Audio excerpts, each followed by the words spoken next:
Do you like jazz? No, I'm kidding.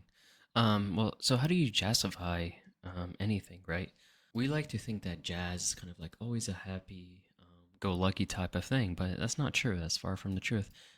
Jazz is mostly like variations of how soundtracks are, and that's what we're going to be looking into. So I'm turning the Wretched Automations or Automations, however you pronounce it, from Near Reincarnation, one of my favorite soundtracks. So the best way to do this, in my opinion, is to steal the chords. So as you can see, we got these simple chords, and all I did is just take the chords and I turn into a rhythm, like a jazzy rhythm. And here's how it sounds.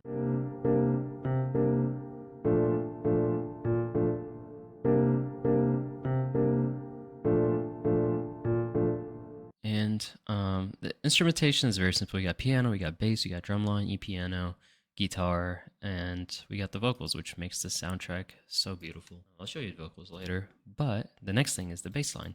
Very simple. I know I say this a lot. Like, don't complicate things. You don't need to complicate things at all. So, like, all I did is just come up with this a single measure rhythm, and all I did is just duplicate it, and then just change it to the chord tones, right? This might seem like a lot of notations, but it's really not.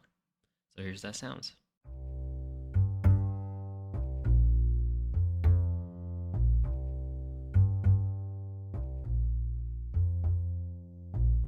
Next thing are the drums. So the drums are a little more unique.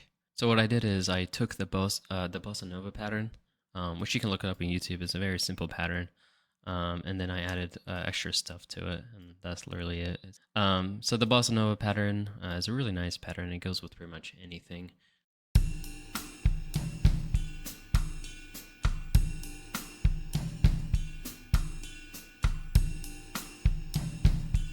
And as you can see, it repeats like the same exact pattern. But you don't notice it because there's a lot going in the back, and it's also the drums are in the back in itself. And then the next thing is the E piano.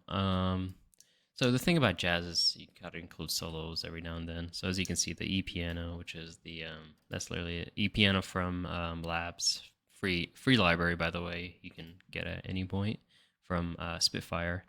The other libraries aren't free, but you can find something similar. In fact, you can make this probably a whole jazz variation using the labs. You probably can't do the drums as well. The lab drum is not that good, but you can always use like samples or something. Again, back to that thing. We just make a one measure of that melody and then just duplicate it and then just change the notation to the chords. See how I just made like this one measure and then it goes down and then it goes back up and it goes down again and then so on and so on. And then here it changes. All we did is I took the piano pattern and I gave it to the E piano.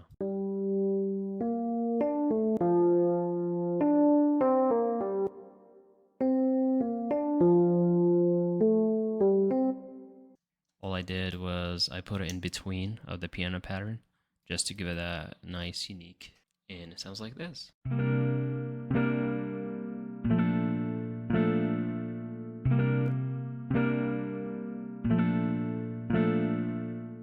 Really nice and sweet, soft guitar. I like the effect it adds. So we're only using a couple of instruments, and it's not much. Now, the thing that makes this soundtrack so beautiful are the vocals.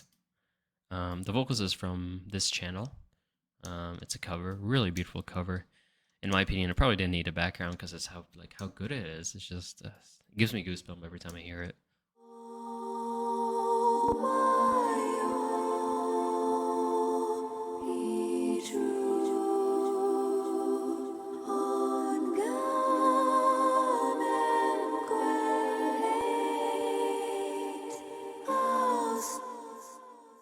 So really beautiful vocals.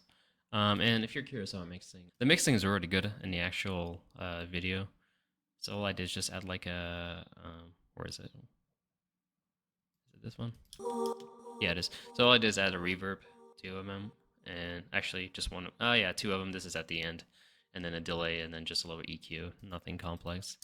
Um, don't come to my channel for mixing because I'm not good at it. I'm trash. I still need to learn better mixing probably, but I tend to rely on the libraries I have. So that's why I tend to spend a lot of money on libraries because I don't want to do mixing. But I mean, I've seen professionals do mixing even with the most expensive libraries, so you kind of have to do it. But for my purposes, this is not for like a game or anything, because obviously the background's kind of stolen and vocals and everything, so you don't need to really mix it. If you really want to go the extra step, go ahead, but it's up to you. So another thing I added is an intro to this, very simple saxophone intro, just to add that transition. As you can see, there's a transition right here a little bit. It's a solo saxophone beginning, and then goes transition, and goes to our main melody that I just showed you with the other instruments. And then, by the way, we're talking about structuring and all that. And then there's just a solo violin right here, and then in here there's a solo piano. Sorry, I skipped over that. And then it goes back to where we are at, and it ends with a saxophone. This ending is not my favorite, but it's not bad. I could have definitely done better, but then again, I made this soundtrack like a couple months ago. I think too. Could have fixed it, but it's not too bad. It works for our purposes.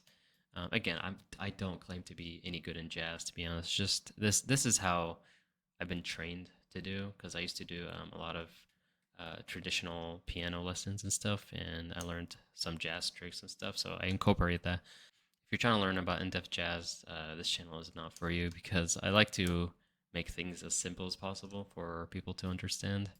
And I'm not a fan of like complications like, hey, there's those triad tones and pentatonic chords and whatever. Nah, I just like.